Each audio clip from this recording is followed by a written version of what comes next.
Good evening, friends, students of Theosophy, and all those interested in Theosophy. On this lecture from the Theosophical Society Point Loma in our Sunday evening cycle. It is the second lecture in a series of 4. Last week, Bouke van Noord began the cycle with the lecture Compassion, the Essence of Initiation. Today's profound topic is the spiritual hearts of some and men.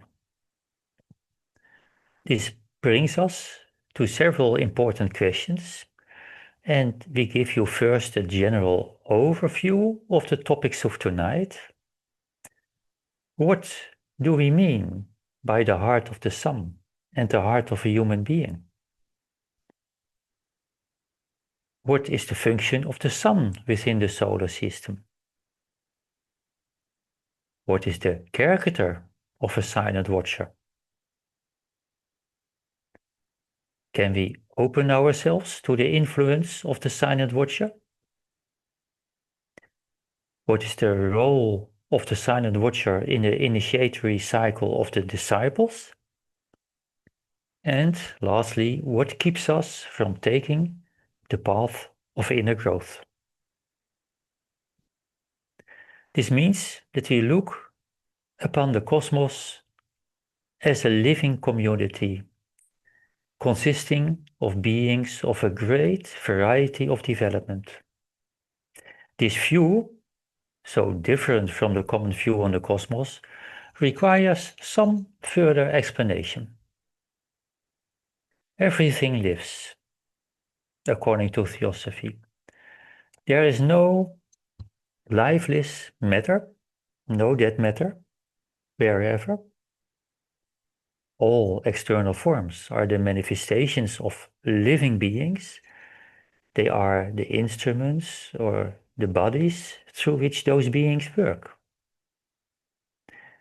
Thus, there is a cellular being behind every cell.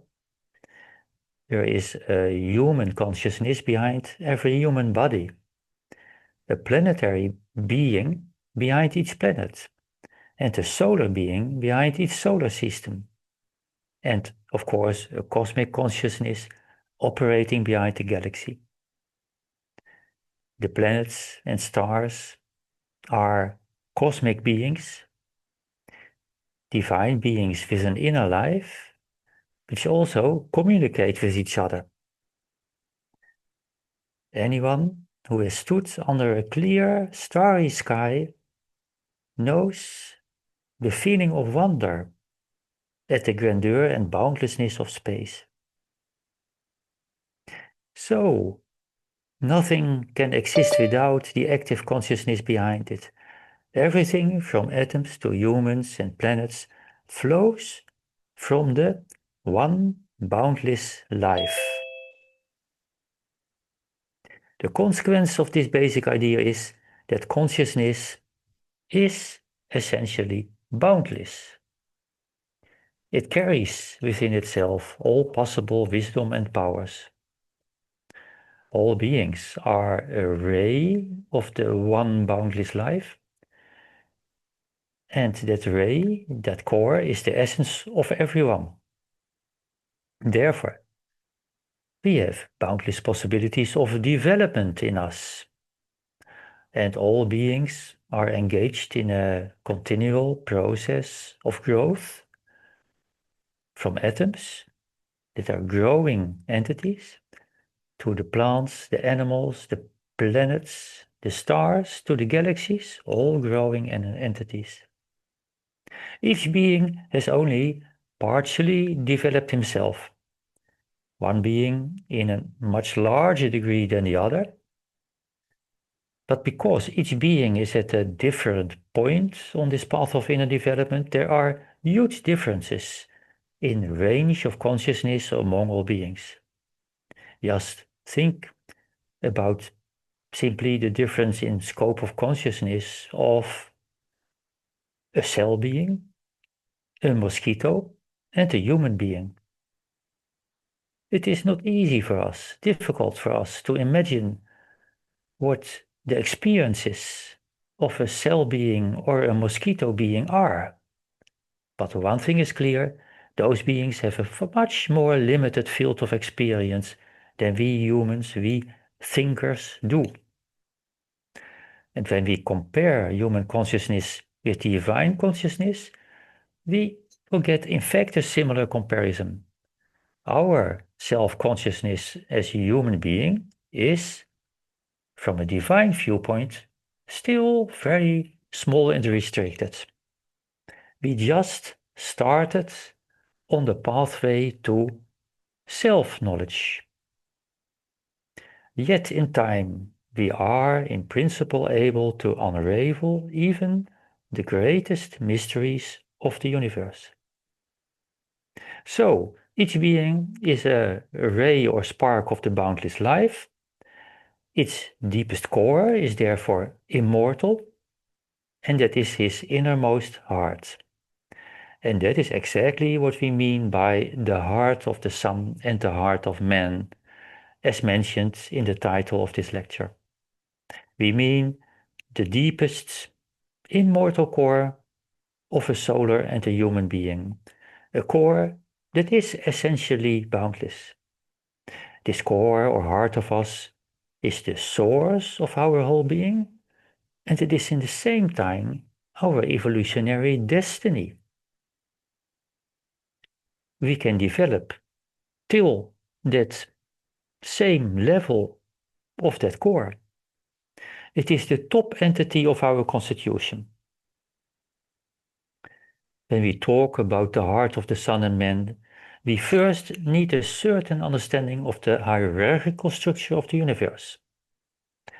So we have the word hierarchy. What is a hierarchy? In its theosophical sense. Well, when the people hear the word hierarchy, they usually think of, for example, the military with the power of a few at the top, or they think about some hierarchy in business, top bosses who delegate their authority to lower bosses. But the hierarchies of life, to which Theosophy refers, are not based on outer formal ranks. No, they are hierarchies of consciousness. Each hierarchy is an independently living unit within the living community, within the living cosmos. Think of a cell, or a human being, or a planet. Each hierarchy consists of a collaboration of beings of different levels of development, led by its highest being, a supreme being, its inner heart. This supreme being is also its source. These system of hierarchies underlie the entire cosmic nature. You must not think of them as a kind of bricks of stone that you can stack upon each other. No, all these hierarchies of consciousness interlock, intermingle, penetrate each other, interact, and exist in and through each other. They all need each other. So, our planet Earth is a collaboration of beings, including gods, humans, animals, plants, mineral beings, and nature spirits, with one planetary consciousness at the head. The same we may say about the sun. And about man, we, as incarnated men, are also a collaboration of countless beings, living on all planes or levels or layers of our constitution, which and those entities cooperate with each other in a hierarchical way. We have a spiritual, a mental, a psychological, and physical part or layer. And behind all, at the top of all, is our inner divinity. That is our inner heart. Each hierarchy is part of a larger hierarchy and consists of smaller hierarchies. So there are hierarchies within hierarchies, life within life, penetrating each other. Our Earth is an integral part of the solar system, which on his part is an integral part of our galaxy. And there are also endless hierarchies within these mentioned hierarchies. For example, our physical body consists of the cellular beings, and those consist of atomic beings, and these of electron and proton beings, and so on. So we see life within life, hierarchies within hierarchies. Everything is connected to everything else. Everywhere you look, each being in the cosmos is a child of a higher being. There is one life which is essentially boundless, flowing through the infinite universe. Therefore, all beings are fundamentally inseparable. No matter where we stand on the ladder of life, we are interconnected. Everything is connected to everything. So we are not connected only because we may be family or colleagues, nor are we only connected when we perhaps have bonds of friendship or when we share the same thoughts and emotions. All these connections can change, as we know. No, but we are connected at our deepest core to all people, to all life, by the very structure of the universe itself. We are all integral parts of the one life. Now we concentrate on the teaching about the silent watcher, which has very much to do with this subject. The silent watcher is the wisest and most compassionate being within a certain hierarchy. He is the farthest developed on the path of compassion. He has already learned and developed everything there is to learn in his hierarchy. He is its source. He is the summit of this hierarchy. And his level of development is also the ultimate destination of all beings within this hierarchy, all of whom are, as said, growing, evolving beings. Therefore, he is truly the spiritual heart of his hierarchy. There is a silent watcher for the sun, and a silent watcher for each planet, and for each natural realm of each planet. For instance, our humanity. He is the compassionate heart. The silent watcher is a being who is not motivated by any craving for any personal or individual benefits, but who has taken up the enormous responsibility to lead and inspire and protect all beings of his hierarchy until they have reached the same level of development as he has. So he entirely works and functions for the well-being of the whole hierarchy for a relatively long cycle. Karmically, based on the causes he laid in the past, he could enter a resting phase of ineffable beauty and peace. That state is called in India nirvana. He could enter the intense harmony of the sphere of consciousness higher than this sphere of life, which we call nirvana. He is karmically entitled to that. He can choose that, but he refuses. Driven by limitless compassion to enter that nirvanic condition. Because then he could not give help anymore. He voluntarily continues to embody himself in the world from which he came, in his hierarchy, in this school of evolution where he factually has nothing more to learn. He chooses the suffering of manifested earth existence in order to remain among all earth beings and play a crucial role there. The silent watcher is called silent because he is, from our human standpoint, working in the spiritual, compassionate background. But he is in fact very active on his own plane. And he is called a watcher or guardian because he remains at his post until all beings under him have also attained the relative perfection he has. He will remain at his post until that magnificent goal has been achieved. Precisely because he has already unfolded all the wisdom and inspiration possible in his hierarchy, he can assist all the lower beings on the arduous path out of the many, many illusions of outer existence into ever greater truths. Because of this noble choice, the silent watcher is also called the great sacrifice. He continues to work and serve the whole inner world, which to him is equivalent to an underworld.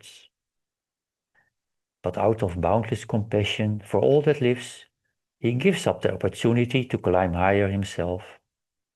He stays behind as a great inspirer, a great teacher and initiator. Thus the silent watcher remains countless centuries, just until the last of the hierarchy has also achieved liberation from suffering. The silent watcher is the spiritual father of all lower beings of his hierarchy, in a certain sense. We do not mean that he somehow creates other beings out of nothing, which is logically impossible. Each being is rooted in boundless life and has existed since the boundless past and will exist until the boundless future. A being cannot be created. No, we mean that the top being radiates from within himself a force field, a spiritual vital playing field, a sphere of life of a certain characteristic. He creates, as it were, a magnetic field around himself, and in that spiritual field he attracts numerous lower beings who are less developed, but who have the same basic characteristic as he himself. These beings find it the suitable opportunity there to express themselves and to continue their path of evolution. The lower beings are connected to the top being of their hierarchy in a fundamental way. All lower beings are, in a fundamental way, a ray of the silent watcher. We are his children. We humans are essentially a ray of planetary being Earth, and also a ray of the solar divinity behind the sun, and also even a ray of the super divinity behind the Milky Way. So we humans are and children of the earth, and children of the sun, and children of the stars. If more people would realize that a little bit, they would develop a much nobler approach to their fellow men. The silent watcher forms the highest step of development in his hierarchy as said, but at the same time, he forms the lowest step, the lowest level of a higher, even more spiritual divine hierarchy. In this way, all hierarchies are linked together. The silent watcher is omniscient within his world, but can still learn infinitely more in the higher hierarchies. So he is a relative top. The silent watcher is the heart only for his own hierarchy. Nowhere in the universe is there a top being that possesses absolute wisdom. Each being can endlessly develop himself. When we have become perfect human beings, we will be born into a higher hierarchy, and then a long development follows from beginning divine being to a perfect divine being. And we will continue even after that. There is no endpoint.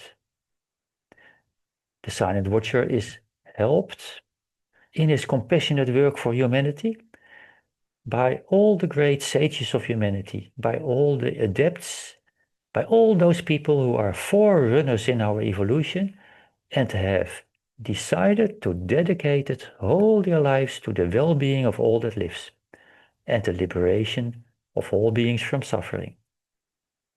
Within our earth, all far evolved and compassionate beings form a very intensively cooperating group called the Lodge of Wisdom and Compassion, which is led by the silent watcher of humanity.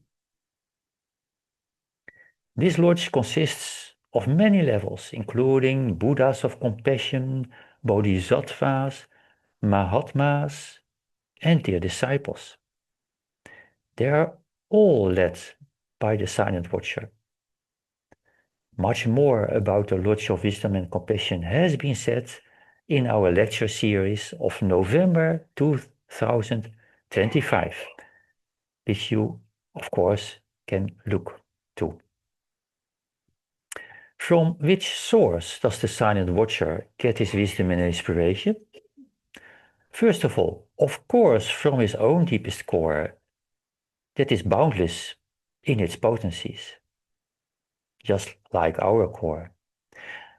But he must have his teachers too in the cosmic cooperation. Therefore, there is a very important other source. Each silent watcher gets wisdom and guidance from the silent watcher above him, so to speak, in the cosmic hierarchy. The silent watcher of Earth is under the supervision of the silent watcher of the Sun, who is, in fact, his spiritual father. And the latter is under the supervision, under the inspiring influence of silent watchers who are even more universal, and so on. So, there is a continuous flow of wisdom from the deepest heart of the universe to all corners of the universe.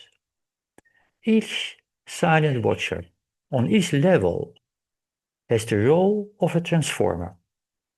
He is the one link between the hierarchy above him and his own hierarchy. Great responsibility.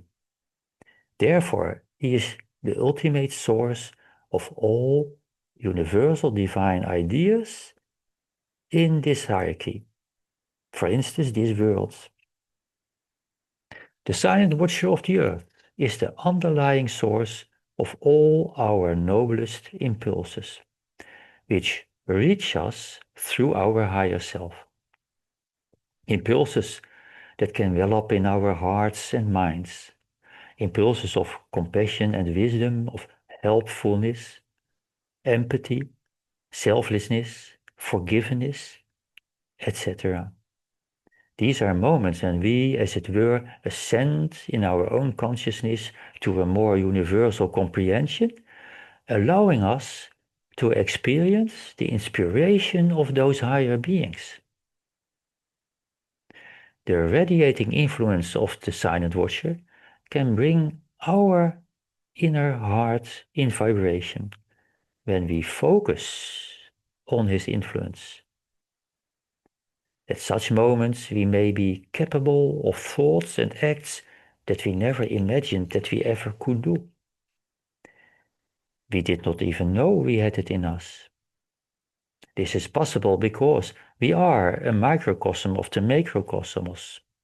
We are made up of the same possibilities, the same layers of consciousness. In short, the silent watcher is the source of the divine urge in every being to ennoble himself. As far as we humans are concerned, it is our deep drive to attain greater truths, to make our bonds with our fellow human beings more harmonious and spiritually richer.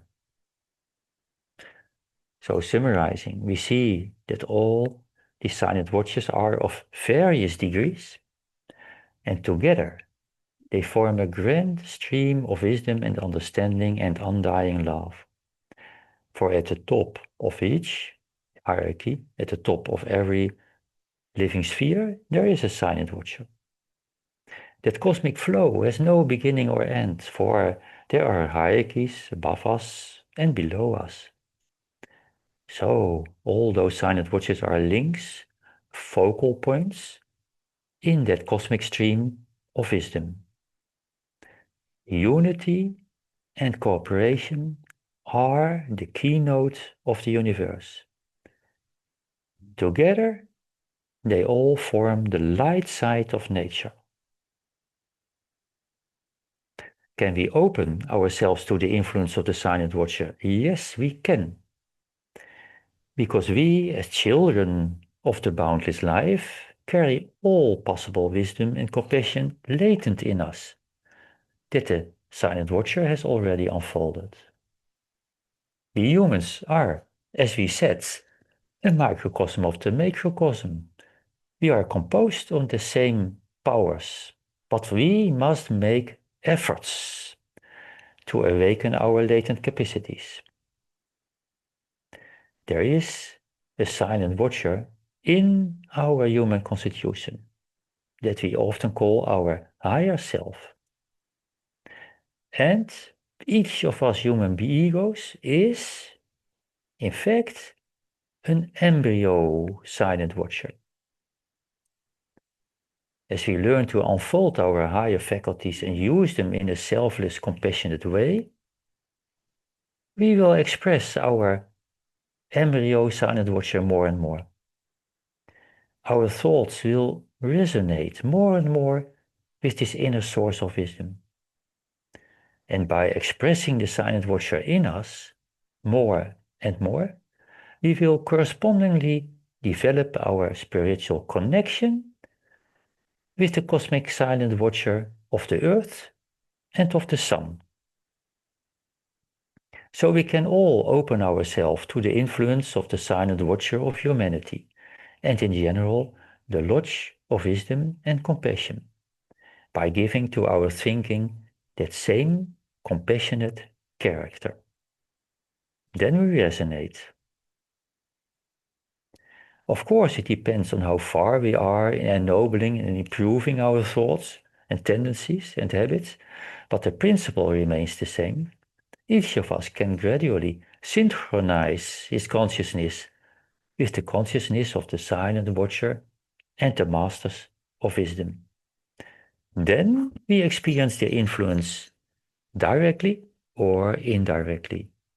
Then we create resonance, and the current starts to flow. We now focus on a more special subject, the important task of the silent watcher of humanity towards all disciples that try to follow the path of initiation.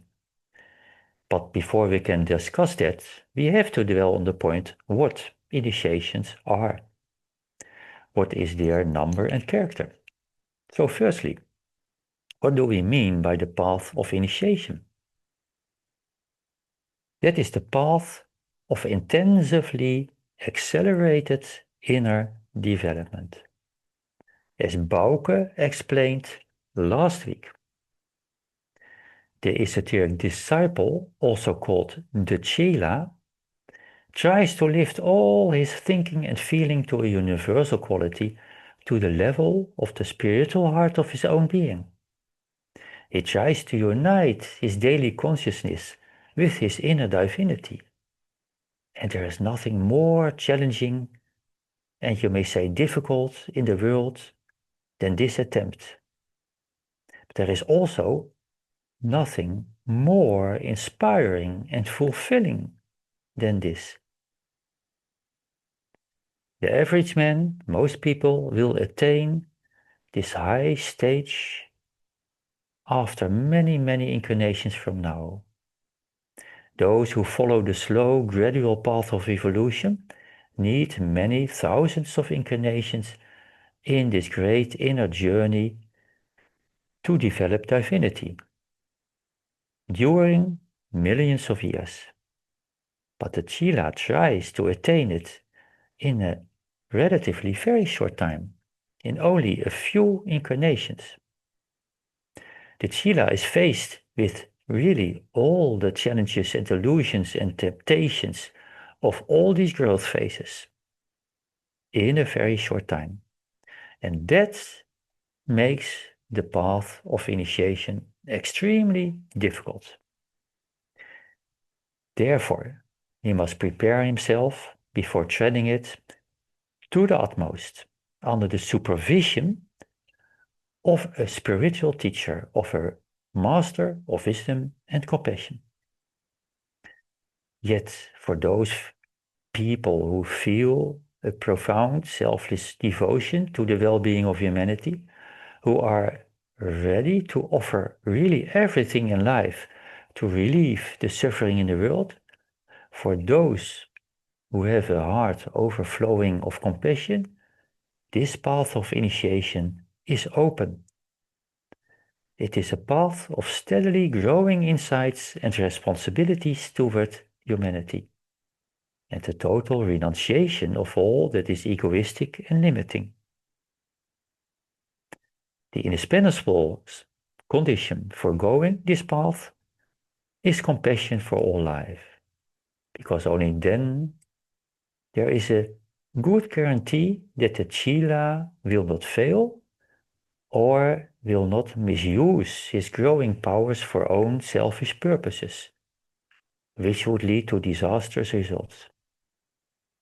The primal condition is that you will use all your newly acquired knowledge and powers for the benefit of others, so that all those who are still living in ignorance and doubts can find the way to liberation too. Compassion is the key that opens the gates on the path of chelaship, and it finally leads to the renunciation of all own progress for the sake of humanity, as we see exemplified by the Silent Watcher. The Silent Watcher of humanity has been a human being a long time ago, in earlier mantras. He was a human being just as we are today, and so we are able to become like him. Which stages does the chela pass in this path of initiation? From the moment of his final choice to tread this path, there are 7 great stages of initiation. 7 steps of inner development, 7 gates before him that he has to pass, 3 preparatory gates, and 4 major initiations. At each of these 7 initiations, you must prove that you can uphold your highest principles of ethics and wisdom. You must prove, even under extremely difficult conditions, that you have mastered what you have learned in theory. At each step, at each initiation, you must demonstrate to your own higher self that you have developed the characteristics that belong to that new realm of consciousness, to that higher phase you are trying to enter. The countless trials on the path of accelerated growth have, in a sense, a selective, protective effect. Compassion plays a role here. The trials are never placed on the path by anyone outside ourselves. The trials arise from within ourselves, from our own character. The student tests himself in the practice of life to see if there are any obstacles in his consciousness that must first be cleared away. That is why we must always prove that we have developed the characteristics necessary for the new realm of consciousness.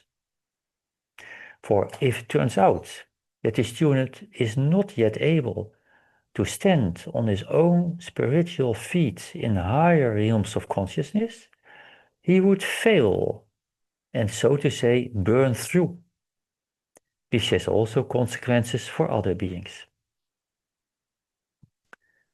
The first three degrees of initiation are, as mentioned, preparatory. The preparations are intensive in terms of self-forgetfulness, forgiveness, and self-control in practical life. The chela must show that his character is made of pure gold in practical life before he can attempt to enter the higher four initiations. In the four greater initiations, the chela makes a cosmic journey into the inner spheres of the solar system. He must become self-consciously acquainted with the invisible realms of our solar system and gain complete mastery over them. You must not think here in terms of traveling certain physical distances, because it is not a physical journey at all. It is a shifting of your self-consciousness to the higher levels of your own being, the spiritual levels of your consciousness that have a scope or reach which encompasses the inner spheres of our solar system. Each of the four great initiations has a more spiritual reach than its predecessor. In the first great initiation, the chela reaches the portals of the spiritual sun. In the second, he meets his own divinity, face to face. And in the last, the fourth initiation, he unites for a short period with the silent watcher of the earth and is able to penetrate deep into the spiritual sun. He, the son of the sun, unites again with his spiritual father, the spiritual sun. After the seventh initiation, he can become a silent watcher himself by refusing to enter nirvana.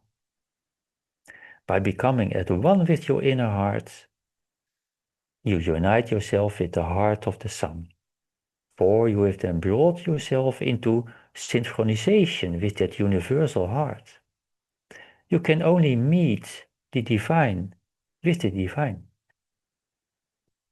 Barend Voorham, in the fourth lecture of this series, so after 2 weeks, titled the lecture Initiation, Not an End but a Means, will say more about the greater initiations. And now we can go to this question.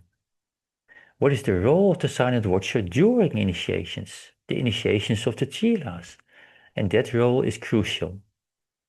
The disciple on the path of compassion needs, as we said, a true spiritual teacher.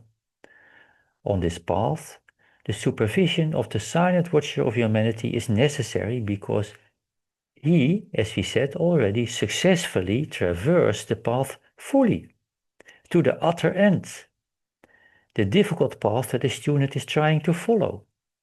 He knows all the psychical and mental pitfalls that pose real dangers on the path, and only he can show 100% reliably the way to escape from the great maze of all illusions. This directing, inspiring, and protecting role of the silent watcher is, for a long time, felt by the chela in an indirect way, because the direct teacher of a chela is a master of wisdom, or sometimes temporarily a high chela of the masters. But this master of wisdom is, in his turn, led by his master, and that is the silent watcher. Yet, in the higher initiations, the guidance of the silent watcher will become more direct. And to a certain extent, he helps the chela to enter the invisible realms of the solar system. And in the highest initiations, as we said, the chela will become one for a certain time with the silent watcher. But the initiate must go through all 7 initiations fully independently without any help. Another person cannot become wise for us, or understand things for us, or cultivate self-discipline for us. We can only do that ourselves by appealing to our highest spiritual faculties in us. This lofty and very interesting topic, the relationship between the spiritual teacher and his disciple, will be the core subject of Bauke's lecture next week.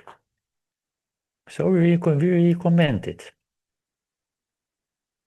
What keeps us from taking the path of inner growth, the path on which we increasingly express the divine heart, the silent watcher in us? What keeps us from walking this path where we can end each day a little wiser than we began the day? The barriers never lie with the hierarchy of wisdom and compassion, consisting of the silent watcher and all his co-workers, the masters of wisdom and their chelas. They all stand ready with an outstretched hand. But what keeps us from taking that hand? It is our ignorance of our real nature, which blocks us to see and follow the path.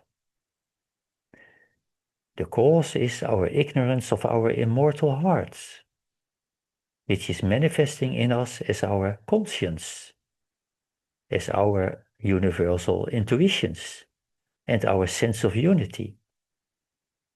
We, in our thinking, by our mind, construct our own reality from what we perceive with our senses in the outer world, and we color these impressions with our accumulated habits of thought, and then tend to hold our views as true, as reality. Then we identify with the outer part of our being instead of our immortal core. For us, our personal feelings, our preferences, loves and hates and desires become then our reality. They become real for us as long as we do not recognize the greater truths behind them. As long as we seek our happiness in our personal material wishes, the light of our spirit can hardly penetrate our mind. And as a result, we will view our fellow men also as nothing more than limited personalities, and perhaps as egoistic beings, and will act to them accordingly. We then do not recognize the real man in our fellow human beings, the reincarnating ego behind their personality. We do not see their divine core. We do not see the meaning of life, which is bringing out more and more of our inner divinity. What must we do? What does our consciousness need to discover a greater reality? The way is shown and told by all spiritual teachers in the world. The solution is to develop the unselfish, noble aspects of our thinking, our supra-personal thinking, so to say, our capacity for understanding, our sense of unity, our conscience. Then we will be able to receive the rays from our inner sun and recognize the source of all outer forms, the one life uniting us all.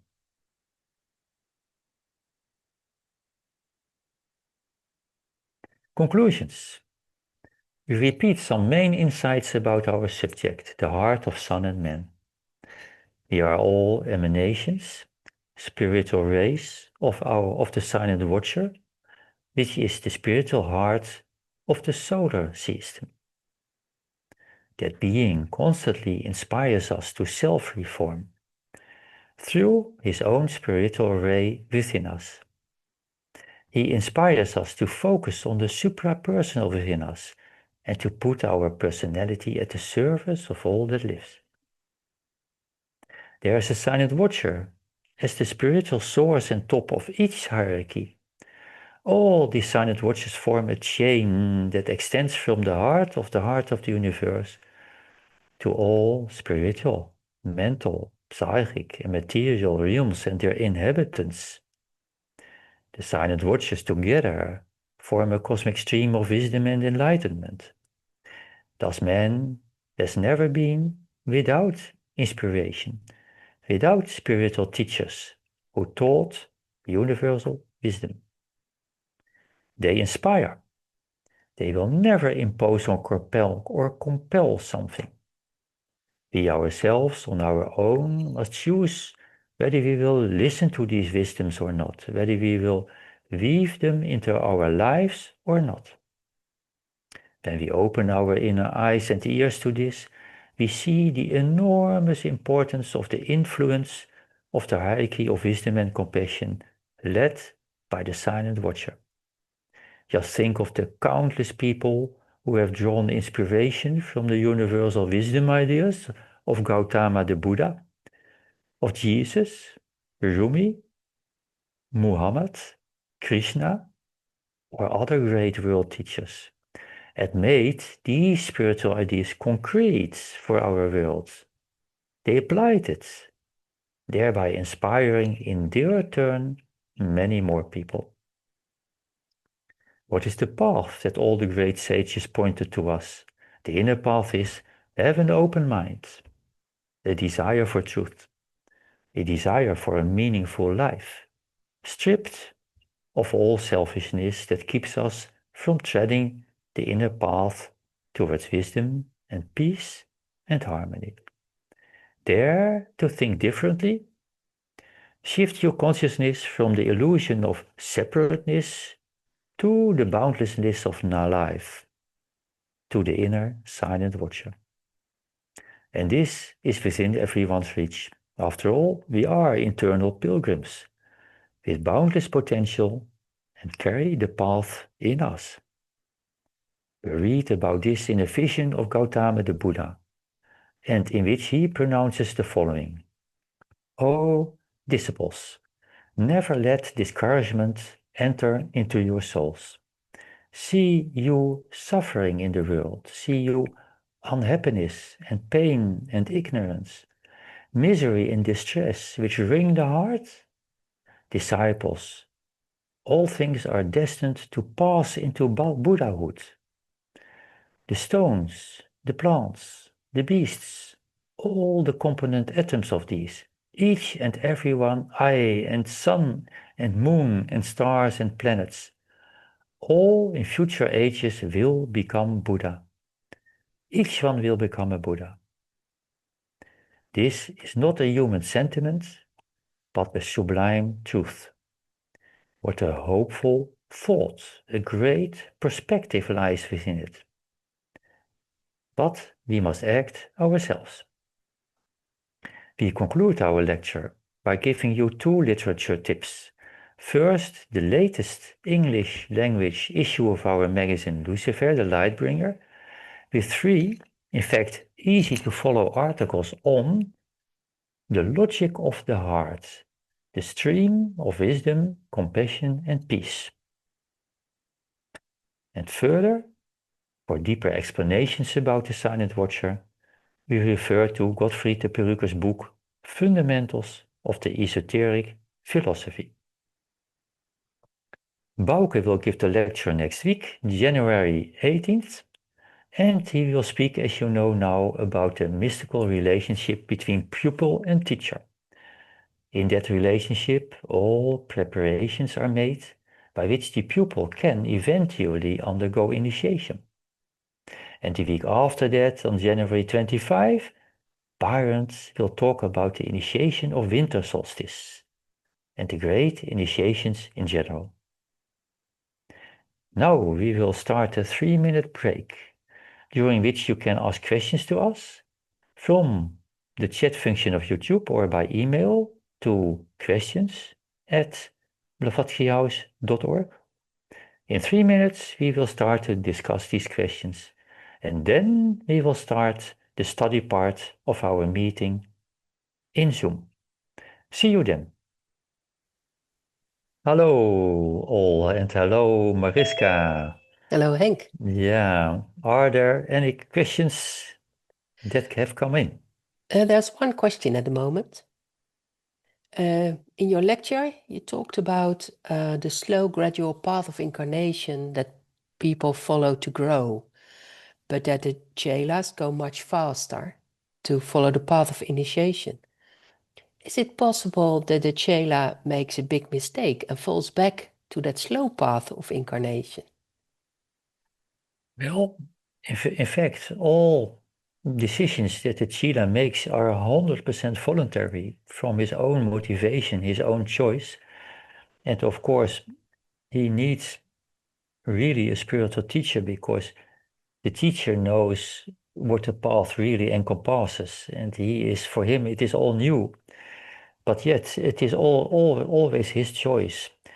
It is true that when you are, for instance, in somehow not enough ready, and you try things which are in fact for you, which go too far, or it is because you have, for instance, not enough under control your own selfish or your own more outer habits, then you can fail too, and you stumble on the path. Yet there's always the choice. You can always stand up, and in a certain way, there is no chela which have never made a fault or something like that. There are always moments where there is a kind of stumble, and there has to be again stood up, and again, yeah, for instance, have again taken up all your aims and your aspirations and trying to, to apply those best, highest ethical insights that you have. Yet, it is possible, of course, then someone who chooses to really just let it all go, and then he will, in fact, go back to the situation that he will follow a very gradual path, but in a certain way that is more difficult. There is a more difficult point than when he would not have tried the chela path, because he has rememberings of the things which could be.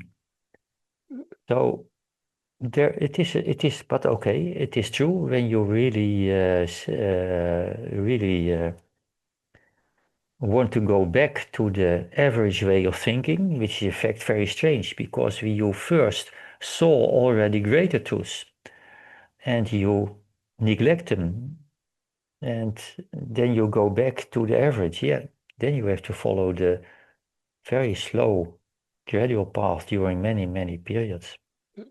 I hope it would be somehow clear. Yeah, I was thinking, you're Yeah. saying that you can fall back, but it's a chosen path. But what if you see or the possibilities that lie ahead, but you're afraid of all the responsibility that comes with it? That's of course an emotion so lower, but I think that is just one of the, yeah, you may say, one of the trials. And no, I think in a certain way, it's not also, it had a real reason that in the first phases, the chela, the pupil, is only tested in practical life, only just his normal life, in the situations which we all encounter. And are you then able to take up the responsibilities of that? Now, and that will be your test. Yeah, and then you can prove that you can do it. Well, thank you, Henk. That was the question. Yeah, these are very profound subjects, so very probably there's more to say about it, but I hope to have a few hints given. Okay, then we go to the study session.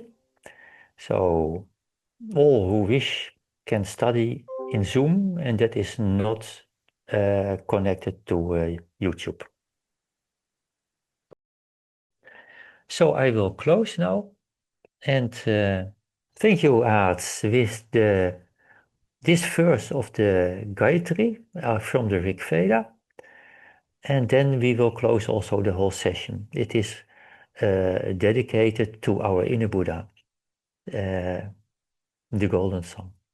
Oh, thou Golden Sun of most excellent splendor, illumine our hearts and fill our minds, so that we, recognizing our oneness with the divinity, which is the heart of the universe, may see the pathway before our feet and tread it to those distant goals of perfection, stimulated by thine own radiant light.